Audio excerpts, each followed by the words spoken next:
네, 대법원 판결이라는 게 그렇게 중요한 건가요? 무슨 말씀이시죠?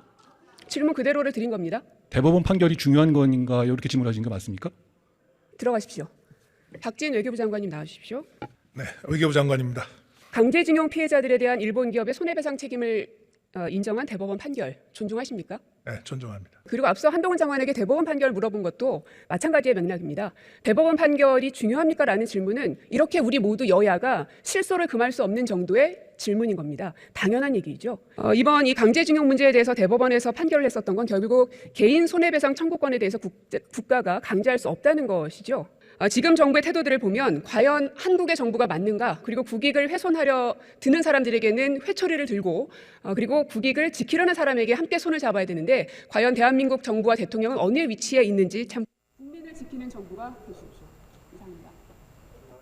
그 일제시대는 우리에게 씻을 수 없는 모욕과 치욕의 역사입니다. 일본은 한국한테 정말 나쁜 나라예요. 근데 혹시 그거 아십니까? 진짜 제일 큰 잘못을 한 거는요, 일본이 아닙니다. 대외적인 힘을 키우지 못했던 당시 구한말 조선의 위정자들이야말로 일본보다 더 나쁜 놈들이었죠. 그럼 여기서 이제 짓밟은 놈이 잘못이지 짓밟힌 사람이 잘못이냐, 뭐 약자 멸시 아니냐, 2차 가해 아니냐, 이렇게 얘기하실 분들이 있을 텐데요. 그 개인은 약한 게 죄가 되지 않아요. 하지만 국가는 강해야 됩니다. 국민의 안전을 지킬 의무가 있거든요. 힘없는 평화는 허구입니다.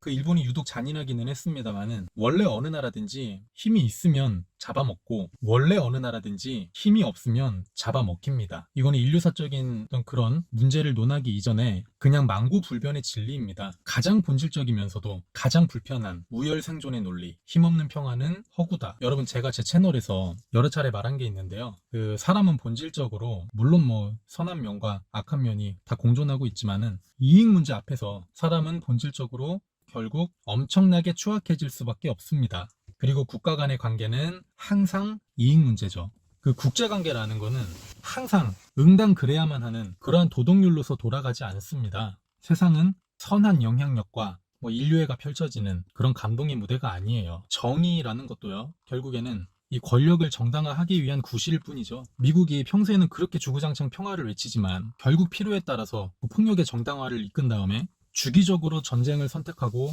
또 무기를 소비하죠. 그래서 실리를 챙깁니다. 그게 이 국제 정세라는 무대의 이 현실이라는 거예요. 일본도 똑같아요.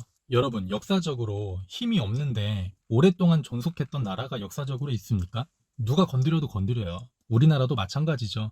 일본이 아니었더라도 어차피 또 다른 나라한테 먹혔을 겁니다. 왜냐면 힘이 없었으니까요, 당시 한국이. 그 현대사회에서 일본이라는 나라는 협력을 했을 때 우리한테 이득이 되는 부분들이 훨씬 많은 나라다. 그들이 우리한테 저질렀던 만행을 잊지는 말되 진정한 복수는 결국 우리가 더 강해지는 거, 그거밖에는 없습니다. 여러분, 현실을 얘기해 봅시다. 우리가 아무리 일본한테 사과하라고 뗐으면 뭐예요? 그래서 일본이 우리한테 사과했어요? 걔들은요, 절대 사과를 하지 않습니다. 우리보다 강하니까요. 당연한 거예요. 강한 나라는 약한 나라한테 절대로 사과를 하지 않습니다. 왜냐면 자기들 잘못을 인정하는 순간 지출해야 될 보상액들과 그 실추될 국가의 이미지를 한번 생각해 보세요. 강자가 사과를 안 한다고 아무리 씩씩대봤자 우리만 우스워질 뿐입니다. 지금 당장은 일본한테 이제 사과를 요구하면서 싸움을 걸 게 아니라 그들과 협력해서 일단은 외교적으로 취할 수 있는 실리를 다 취한 다음에 진짜 사과는 우리가 진짜로 일본보다 강해진 그 다음에 요구를 해야 되는 겁니다.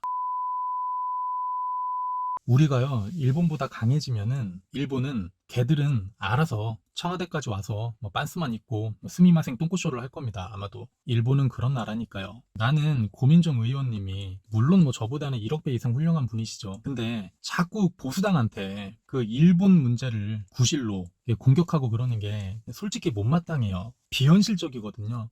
직접 일본한테 가서는 한마디 말도 제대로 못 꺼낼 거면서 꼭 보수당한테만 가서 일진짓 하는 거. 아니, 우리나라 대법원 판결은 우리나라 안에서만 효력이 있는 거죠. 그거를 왜 일본한테까지 가서 연결을 짓냐고. 우리나라 대법원 판결이 무슨 국제법입니까? 딱 잘라 말해서 위안부 문제는 정말 말하기 힘든 부분이지만 이제 더 이상 우리나라가 일본한테 언급할 구실이 없습니다. 65년인가요? 그 박정희가 한일협정에서 단돈 5억 달러에 위안부 문제를 언급하지 않기로 약속을 했고 그 뒤로도 또 계속 사과를 요구하니까 박근혜 때 단돈 10억엔에 위안부 합의를 했습니다. 그러니까 우리나라 정치인들이 바보 같은 협정을 한 거는 둘째 문제고요. 일본 입장에서도 같은 내용으로 말을 계속 번복하는 게 그 얼마나 짜증나는 일이에요, 이게. 비상식적이고 비논리적이죠. 이걸 생떼 부리는 거죠. 그러니까 잘못을 한 건 잘못을 한 건데 그걸로 이제 문제 삼지 않기로 했으면은 그만해야죠. 그러니까 협상을 잘못한 거는 우리가 잘못을 한 거고 이제 더 이상 대외적으로 뭐라고 할 구실은 없는 거예요, 사실은 이제. 그러니까 아무튼 굉장히 꺼내기 힘든 얘기를 한번 해봤습니다. 자, 요약. 일본은 나쁜 나라 맞다. 근데 원래 이익 앞에서 모든 나라는 다 나쁘다. 백성한테만 여포였던 조선 위정자들은 더 나쁘다. 힘없는 평화는 허구다. 일제시대 사과는 우리가 더 강해지면 자동으로 받는다.